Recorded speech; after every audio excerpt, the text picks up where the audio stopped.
The day after the United States hit Iran's nuclear facilities, Iran has retaliated by firing missiles at an American Air Force base in Qatar, but the details are a little interesting. So let me bring in CBN's Billy Hallowell. Billy, what can you tell us? Yeah, this is wild to watch. You have Iran making a decision that they're going to target a U.S. military base. And what's so interesting about this is Qatar and Iran, they were formulating a relationship, a much closer relationship in recent years.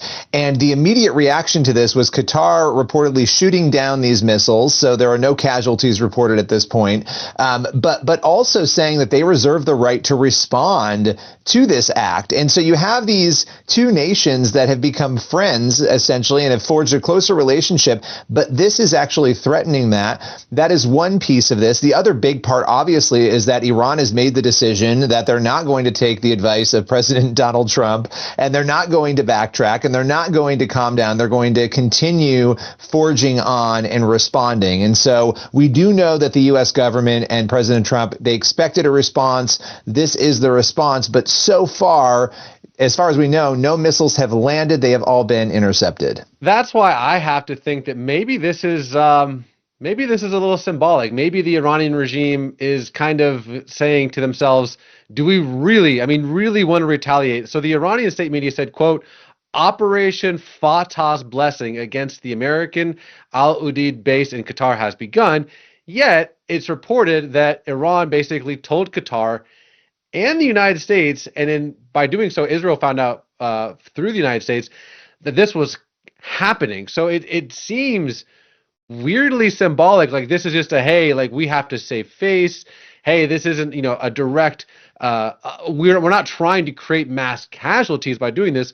We just need to do something. So if you look at some of these reports, it's kind of weird. Like they gave notice that this was going to happen.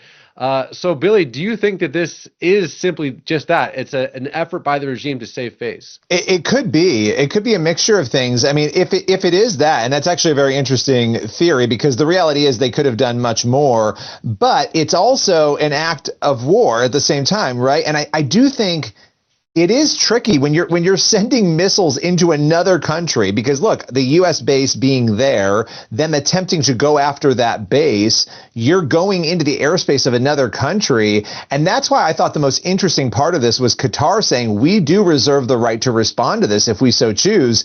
That is potentially escalating this into having a scenario where you have that nation now getting involved. Now, again, to your point, this is a country that has good relations with Iran, right? They're friends. So it may be very easy to smooth that over. And if you're doing a cost-benefit analysis and you're Iran, you're probably thinking, well, they're our friends. They're not going to attack us, or we could at least talk them off that ledge. So, now that you say it, I do think it is a possibility. I think the biggest question is what comes next? What happens next? The hope is nothing, but if they continue other attacks, this is going to escalate potentially quickly.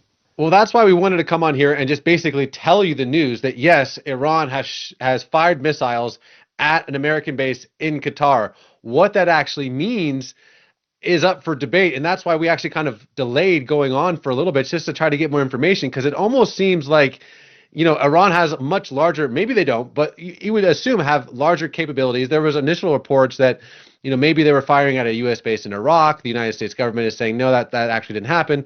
So it seems like a very weak response, or maybe a very calculated response. So what happens from here? Obviously, CBN News is going to be all over it from around the world. But we wanted to let you know that this has happened, because at the end of the day, as you're saying, Billy, whether or not this actually caused any damage, this is a foreign entity firing at a United States military base. So it is a big deal, but obviously keep it right here on CBN News. We'll have much more coming up, because maybe this is the end, maybe it's not. But Billy, I'll give you the last word. Yeah, I mean, look, the Trump administration has said that they were anticipating this and they are hoping for no more military engagement in the region. So let's see what happens. That seems to be America's posture. Let's hope Iran agrees.